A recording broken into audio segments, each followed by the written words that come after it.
Hey guys, Rob here with Deluks Gaming. So, on Friday, August 28th, 2015, both the lovely Lisa and I had the opportunity to meet up with the team over at Praxia Entertainment, and naturally we wanted to share our experience with you guys. Now, I have to apologize a little for our technical inexperience with the equipment. I mean, we're totally new to this aspect of video creating, so it's certainly rough. I mean, I'm not gonna lie to you, it's rough, but it wasn't too bad for our very first try. What I truly loved about this interview are the insights into game development and even more specifically, indie game development and all of the challenges that a small team can and will face when they go out on their own. There is one other thing I wanted to bring up before I show the interview, and that is that I, like everyone else, purchased Beyond Soul on Steam, and I feel based on my experiences with the game that it was a great decision. I am really enjoying Beyond Soul's gameplay, but regardless of any interactions with the developers, I will still be completely honest to you guys during any future Let's Plays. Anyway guys, I hope you enjoy learning a little bit more about Praxia Entertainment and Beyond Soul. Also, thanks goes out to the lovely Lisa for chatting with the guys for us. Enjoy! Trying to find Praxia games.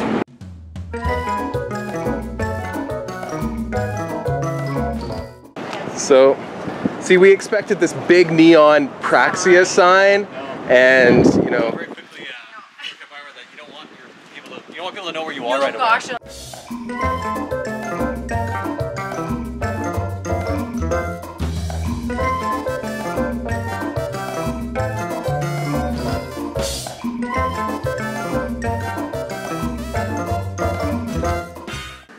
It's the lovely Lisa. I am here today with the developers of Beyond Soul with Praxia Entertainment. We have Zach and Eric.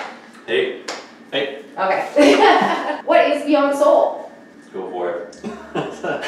Beyond Soul is an action strategy game where you build your city, lead your fleet, and destroy your enemies.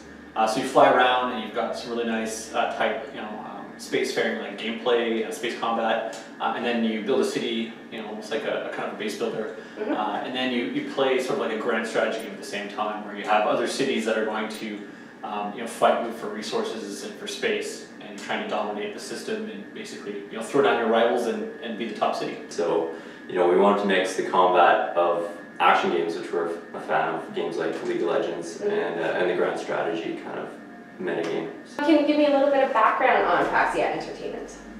Yeah, so we both worked at Bioware before. Yeah, so I started back in, like 8 years ago, I think. I started on Dragon Age 1, and then I moved on to an unannounced project that was later cancelled, and then finally I went on to the Mass Effect franchise. So I started on Mass Effect 2, and I worked on the gameplay side, gameplay design.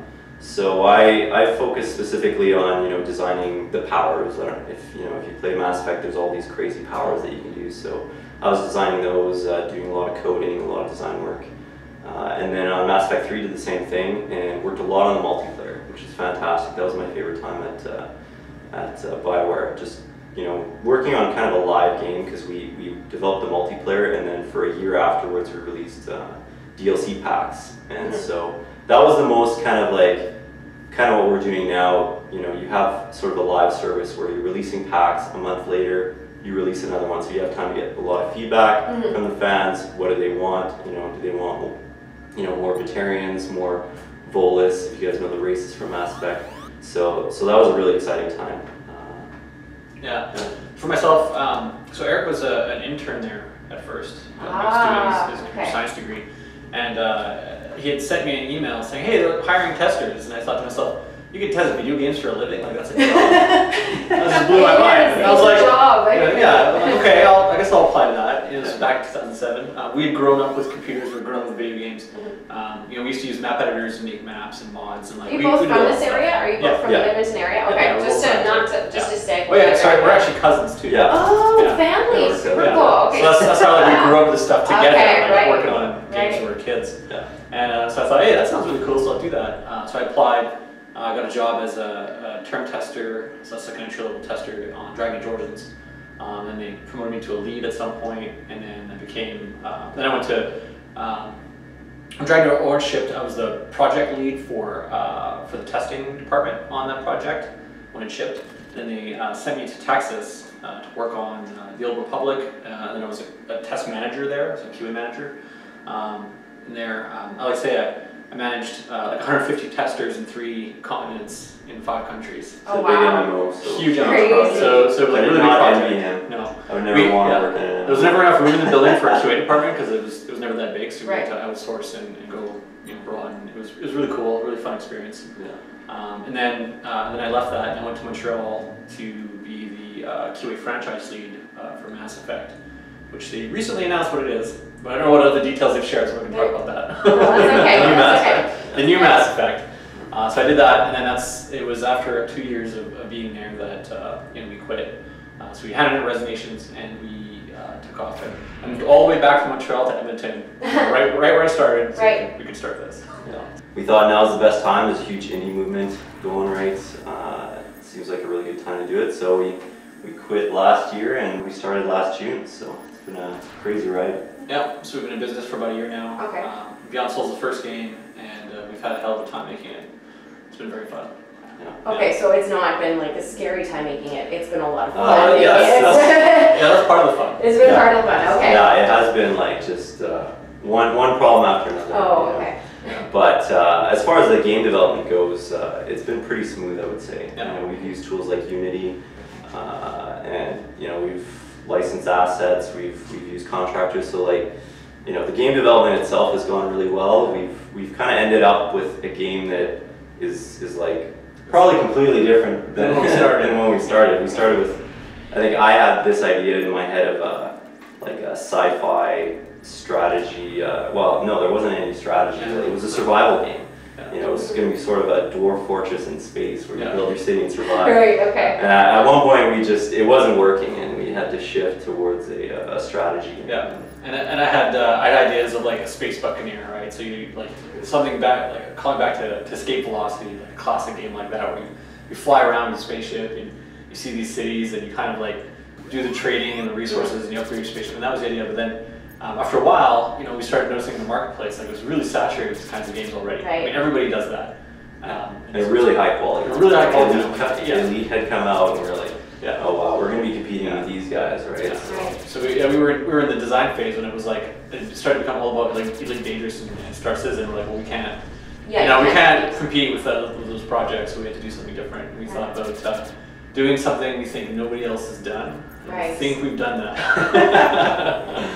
I don't know of any other game that blends that kind of like action space combat with a grand strategy game. Right. Okay. So it is completely a different game than the initial vision. Completely. Yeah. Oh yeah. Now, luckily, we were already like developing as we went. We had a really good combat prototype. We've never had to throw anything out. Yeah. We were able to always kind of change the direction of the game, but keep all the work we had done so far. Yeah, we started developing combat first, and that was fun right away. We liked it right away, and we just built off that. And we'd gone to PAX South in January 2015, and that's where we brought the last step of like a combat demo, and it had cities in it, but you couldn't build the cities yourself yet. Right. And when we watched people play that at PAX, like it was just phenomenal. People had a great time. The seats we had 3 computers there. Mm-hmm. We didn't think we'd be busy the whole time, but there was always people in the booth. There was always people sitting down playing the entire weekend. It was exhausting. Oh, that's awesome. So but it was good. So we knew the game was fun. And we saw demographics we didn't expect. It was like an 11-year-old girl that sat down and she was playing better than I was in like 10 minutes, and I was like, whoa. So what is it like then to watch people play your game? Like you got that one-on-one experience to sit there and literally watch them. But what is it like to watch them on Twitch? What is it like to watch somebody on YouTube, for example? To see your game being played. Do you feel a little heartsick? Or are you excited? Oh, no, or are you it's like? the most exciting thing. Yeah, it really is. Yeah, it's the most fun and rewarding experience, really. And when people are enjoying it and they say, "Oh, that's really cool," or "I can't believe that happened," you just feel great that you have all these little Easter eggs in there, and you built these things, and it's just funny to see people kind of lose the game, or in our game it can be quite. When we released it, it was way too hard. People were complaining about the difficulty, and people were just getting wrecked. So it was funny to see that. Yeah, it was really fun. I mean, it's great to watch people learn. That's what I like. So watching somebody kind of hit their head against a problem and then figure out the way around it and feel good about themselves for doing that, like that's just fantastic. So So how do you take criticism then? So when you see these guys playing it and they, you know, they get angry or they get frustrated, how do you take it? Do you take it personally, or do you just go, oh, I need to make a change, or I'm going to leave it? How do you know when to leave it? Well, it's interesting because we're used to it. In our previous job, you know, that studio came under criticism quite a bit, and that comes with the territory. And gamers are very passionate about their games. Oh yes, they are. And I'm a gamer, and I'm passionate about my games, so I can respect that. You know, and I've been critical of games myself, and so as developers, you have to really understand the criticism, take the emotion out of it, and understand the emotion is causing. It's actually desirable, because sometimes a little bit of frustration is good, because you can't feel good if you didn't feel challenged or frustrated at some point. Now, too much frustration is not good. If someone just opens up the game, they can't fly the ship, and they just get blown up, and they get blown up again, and in our game you can go negative a billion, right? Like you can just keep going negative in the credits. so if that's happening, that's not good. Oh, you mean like real life? Yeah, there's no debt floor. There is a debt floor, I think. Yeah, so I think, you know, when we see some things, see a critique on the forums or on Twitch or whatever, we write it down. We have a bug database, and so we track all the issues. You know, we talk about it and say, is this worth fixing? Often, you know, it was, and we write it down, and then we schedule it and that kind of thing. They complain about something, but coming up with a solution is often very difficult. There's many ways to solve that, right?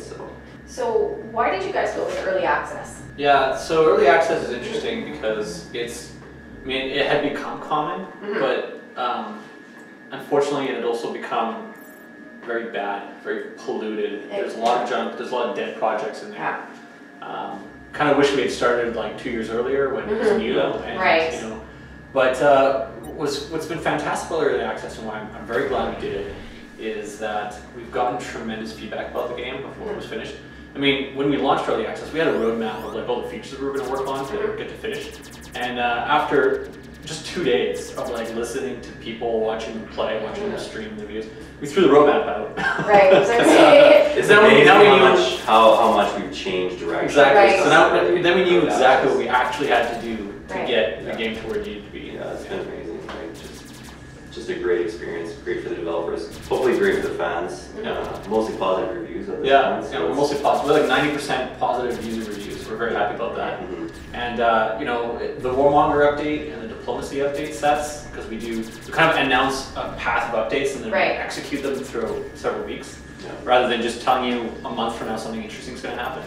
And so you know, we found that actually doing both of those has been really good, but also those are completely derived from the feedback we received from early access. What programs, what are you actually using to physically build the game? Like I imagine in my brain, because I'm sort of literal, I see clay, but I know that's not what it is in reality, right? I know that's not reality. But when you're building something that seems so tangible and people get so emotional about it and so attached to, you know, how do you create something that is so visually engaging? I mean, that's one of the nice things about the timing of when we did this. You know, we're using Unity engine, which is fantastic. It's like, I think that's, you know, I think most indies are using it. It's like something like crazy, 75% of indies, at least on the mobile space, are using it. Fantastic engine. You know, it's a program, you have your 3D editor, you have your code with it, you write, you know, a lot of it is writing code, obviously, but a lot of it is, you know, putting a ship in, adding the shield VFX, you know, tweaking its behavior, textures, all that. So mostly it's that and code and a bunch of contractors and and process. There's process involved. I bet there's process. Are we talking the artist process or process? Like just a lot of iteration. Right.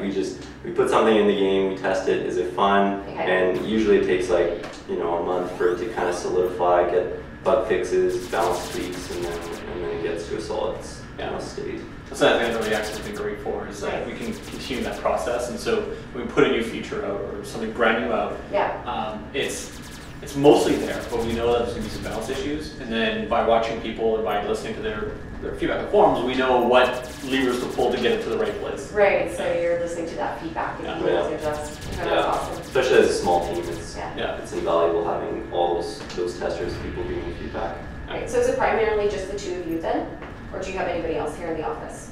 Like I know you said contractors. Yeah, in the office it's just us. It's you know, just but you know, we have friends and people that, you know, they help us out, you know, for sometimes out of love, sometimes for a few bucks. Yeah, for pizza here. Okay. Yeah, so we'll get contractors come in Right. and work here often, work from home. What do you guys feel has been the greatest challenge for the team? Probably the finances, eh? Just doing this is like difficult, right? You leave your job, your paycheck, and you have to survive for like, you know, we've been doing this for over a year now, so.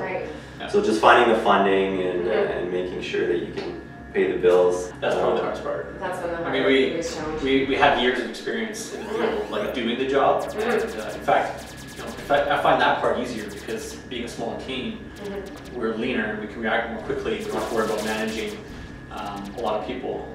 You know, I was a test manager at Fagnan Studio in Austin, and that was like, you know, an army of a couple hundred testers, and that was hard. You know, this, from that perspective, is a lot easier to do. The challenge, is more on the entrepreneurial side of staying in business and being able to get a product out the door, because, you know, the development cycle is a long thing. And we've done it amazingly quickly, considering the size and the scope of the project. You know, to have it on the market within a year of your start is quite phenomenal. We're very proud of that.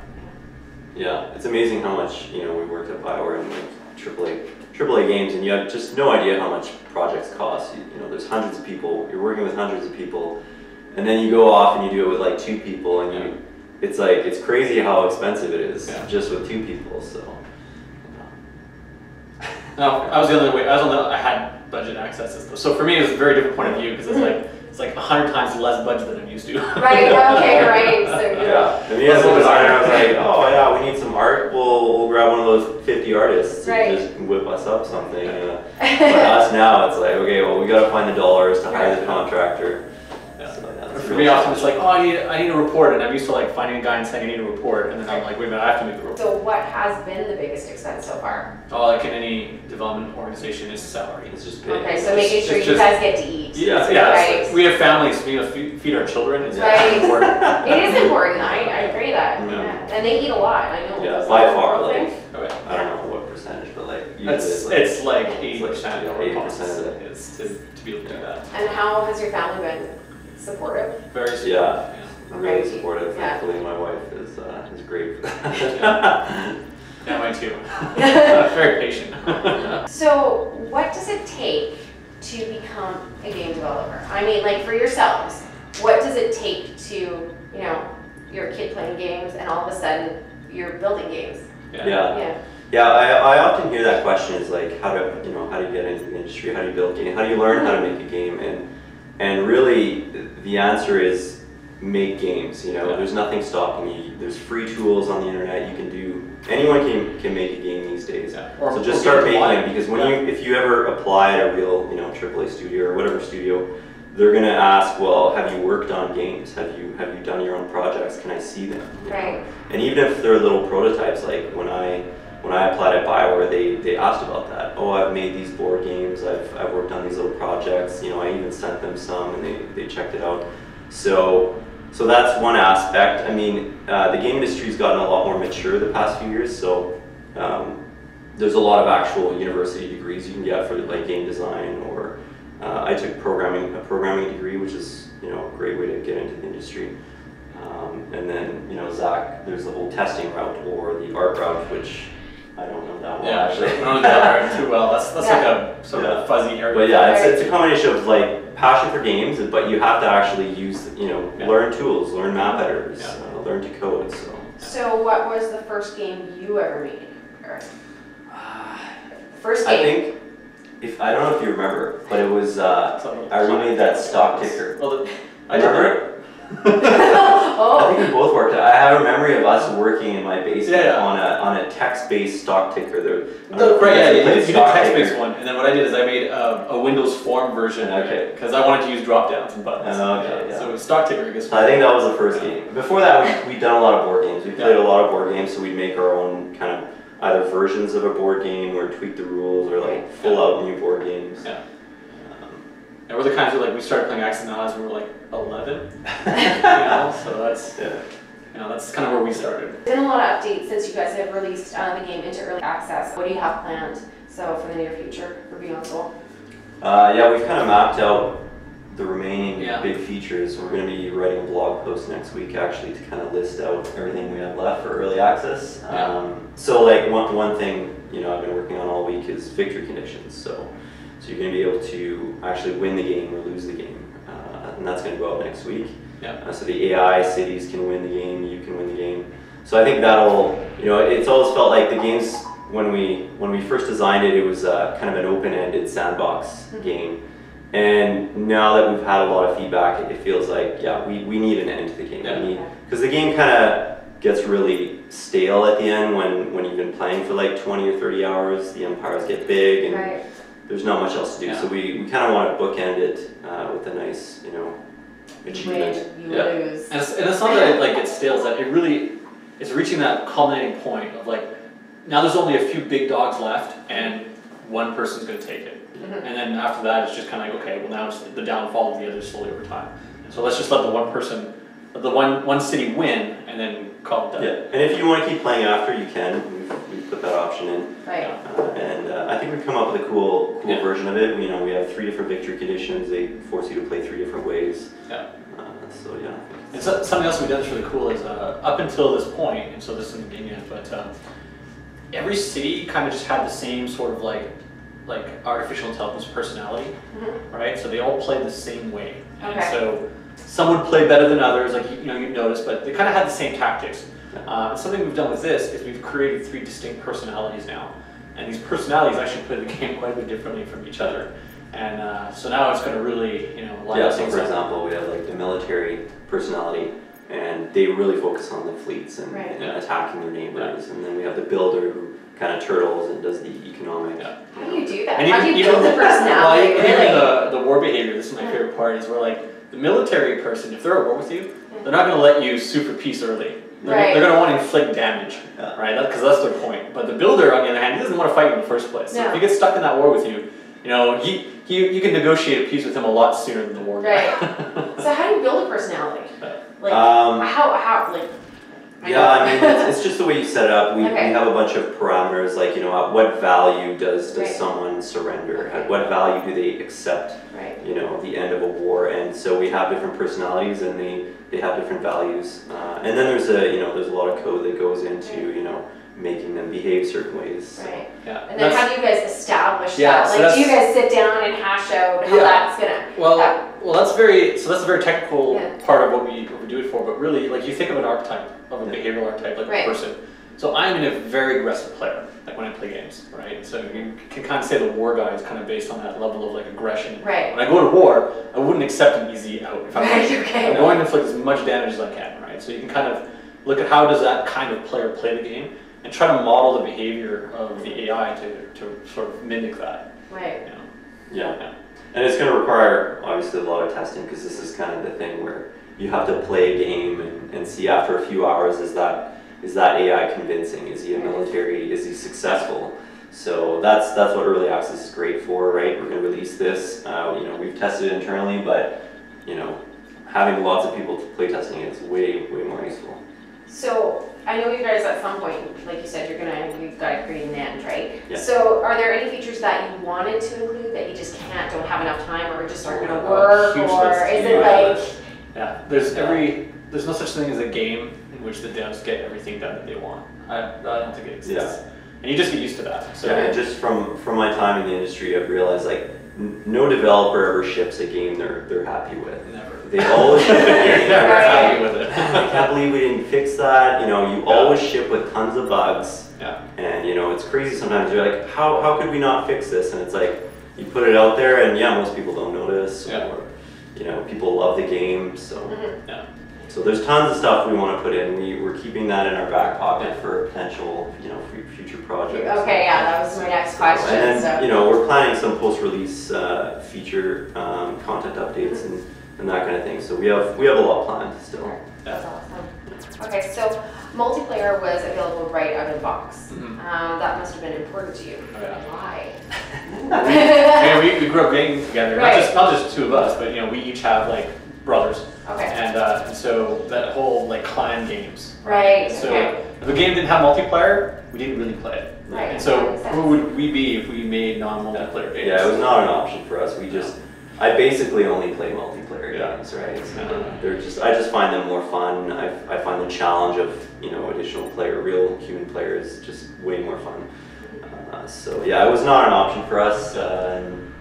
Yeah, I mean, it's a lot more work. Oh yeah. Doing a multiplayer game is just flat out a lot more work.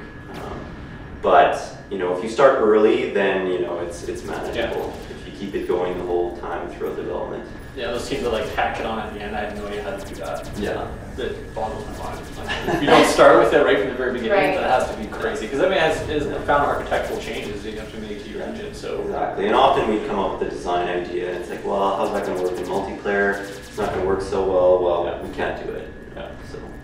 So it's you have to make tough design decisions sometimes when you have multiplayer, but yeah, and like even with the ship, you know, like a lot of games where if it's not multiplayer, you can make the player like a real like doomsday weapon. You can make it really powerful. But the minute you have a multiplayer game that has adversarial in it or PvP of any kind, that's now no longer fun. You know, if you blow each other up in 2 seconds, you're not having a lot of fun. No, there's no fun, exactly. yeah. Have you guys ever played Beyond Soul together against each other? Oh, yeah. Regularly. We have regular play Oh, tests really? where time. you know, our brothers and our cousins, we get together as like 5 or 6 players and we just fight it out. And For like 6 hours and Yeah. You let your eyes that's how we test Okay. our multiplayer. Yeah. Oh, that's awesome. And a lot of the new features. Once, you know, after a few weeks, every time we've added you know, a bunch of new features, we do that kind of play test and we test them out. Families, they're gonna be brutal on you too. They're Oh, gonna be yeah. honest, you know, there's no We, getting on that. no, we all grew up like there's no hold bar Yeah. in gaming, so you know, I don't know if anyone- Zach's going to attack me. yeah, it's a matter of Be time. careful where I mean when I'm, you know. It's a matter of timing. Right. Who wins? Actually, that's a good question. Who I don't know wins? about that. You won the last one, but it's usually Okay. Last one. Right. And what do you guys like? What is the win? You know, what do you get out of that one? Other than bragging rights, because come on, you know. It's just a family. lot of fun. Yeah. You know, it goes back to the multiplayer. You know, Yeah. we just love playing multiplayer games, and yeah, there's bragging rights. Yeah. And The biggest thing is like finding out that the game is at that level for us where we can play it like we would play a grand strategy game against each other, and that's what tells us the game is good in multiplayer.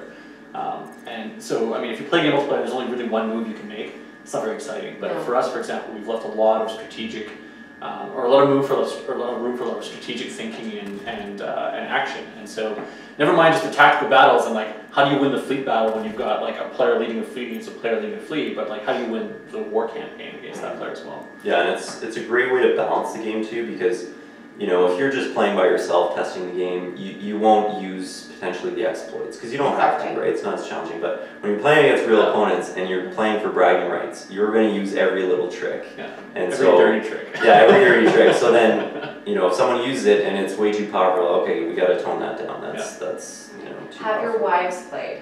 My wife is not a gamer. No.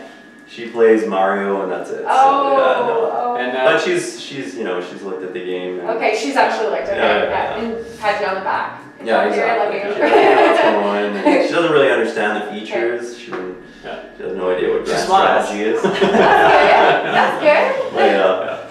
Now mine, she plays tablet games, and she likes to watch. She likes to spectate certain kinds of games, but she doesn't like to play a lot of games. And she doesn't really like sci-fi games. She's not a big sci-fi person. And my kids are too young. Yeah. Oh, okay. Well, Yeah. there's still One time. day. One In day. 10 years, maybe they'll play my game. Although we'll be programming in 10 years. Yeah, the programming, exactly. Start the Yeah, I middle. was joking with my wife. And my girls are going to be programming. Absolutely. Programmer. We need more women in the industry. Yes, yes Yeah, we we do. need more women gamers. We need Yeah, more yeah. women builders. Mhm. Yeah. Do you envision an MMO version of Beyond Soul one day? I mean, obviously, we love it, but like, Zach's worked on an MMO, he knows how much work that is. It's Yeah, that's a really big You deal. can see MMOs wiping the are tears like- from your eyes. It's like take any project you want to do, and Yeah. then you say, I want to make an MMO, like you multiply that cost by like, I don't know, 10 or something. Right. Like, it's pretty expensive. Like, Never mind the cost though, I mean, there's a sort of like a love-hate with MMOs. I played EVE Online for a while, things like that. I'm And familiar with you. yeah, and the problem with MMOs is that to really successfully, you know, be a business that uses an MMO, because you have to make money to stay alive, right? You need to really just take a game and stretch it out over time. You play to spend a lot of time in it, and you know that forces your game to become a certain way that it becomes quite grindy and long and slow and kind of boring. We've had ideas about, how could Beyond Soul be an interesting MMO. So it'd be interesting to, maybe one day have the budget to explore that conversation more seriously, but there's a lot of real concerns about what that would do to the game to actually try to do it. Yeah. MMOs, I mean, you have a lot of design constraints on top of like just the cost. But I mean, we've talked about lots of different multiplayer features, and maybe not going all the way to an MMO, but there's a lot of versions of Beyond Soul that could work as a more online or persistent experience that maybe one day we'll do. Future projects. Future projects, Definitely not this one. Oh, okay. Not this one. Okay. Are you guys going to be doing bigger maps or workshop support?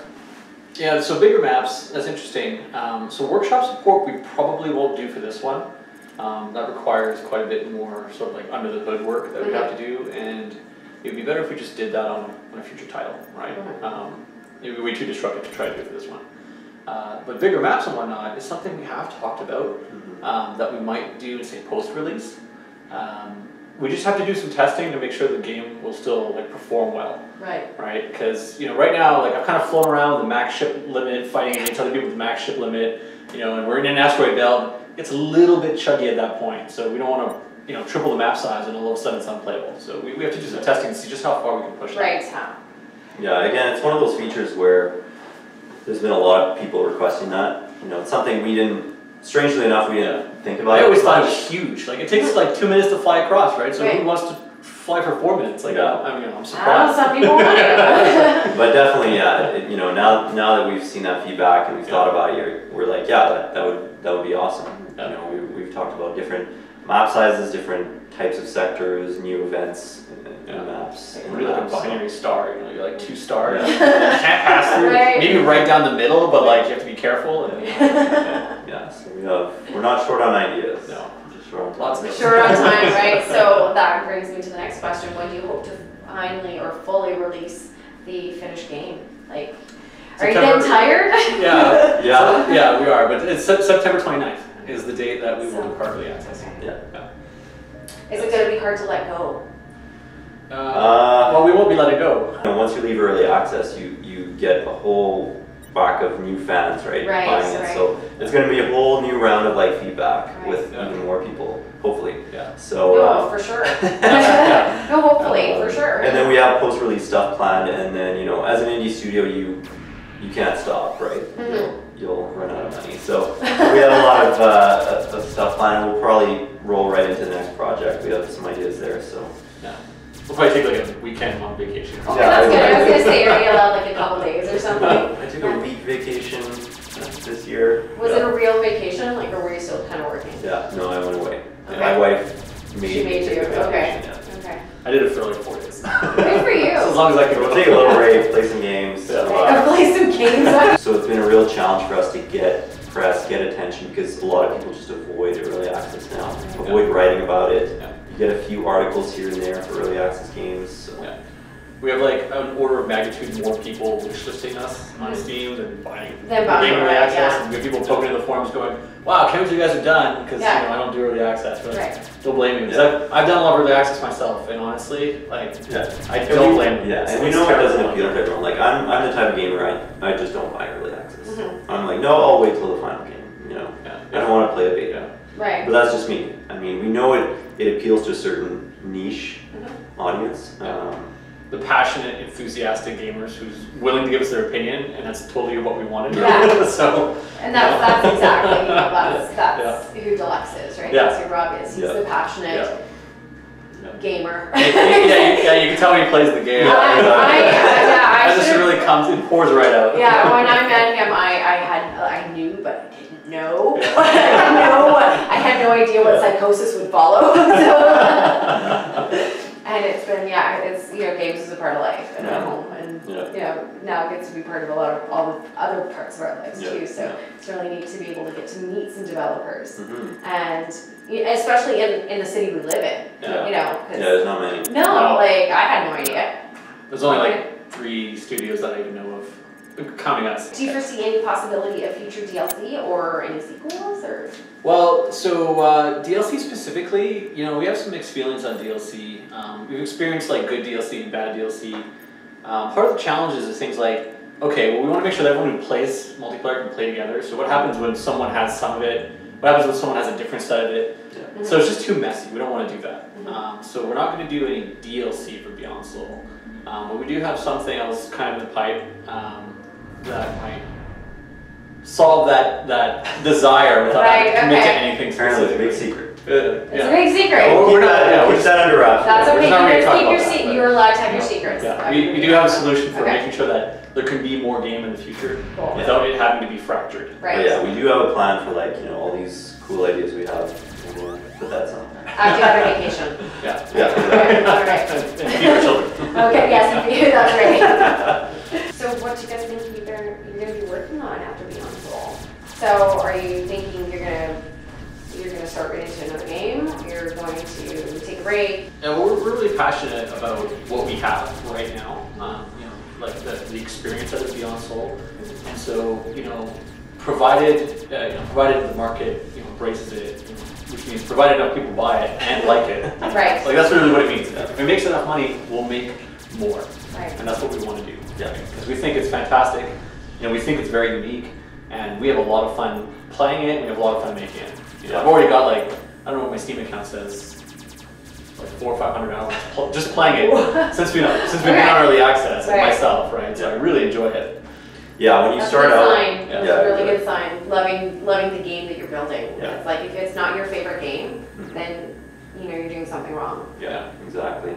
And yeah, like when we started out, we had all these awesome ideas for it, and the game never ends up like as ambitious as you hope. You know, even games that worked on previously at Bioware, it was like we had all these amazing features, and it never quite lives up to, you know, the designer's vision of it. So there's always more to add. So we have a vision for the next project, the next version of Beyond Soul that would be that, you know, that vision. Awesome. And then some. And there'll always be more. Good. Yeah, because we think we have a pretty original game. So, and people really kind of latch onto that gameplay. So we want to just keep it, you know, building on that. They're really taking to it. Yeah. Yeah. So thanks to everyone who's played the game, who's checked it out, or you know, who's just watching the streams and stuff. Really appreciate the feedback. Can't wait to get more feedback and see what you guys think of the final version. Yeah, your feedback has changed the game fundamentally, and you know, we're very happy to have it and just keep setting it. Yeah. Thank you, Eric. Thank you, Zach. This is the lovely Lisa. That's me. You guys all know me. I can't do this. I'm sorry. I'm just finishing it now.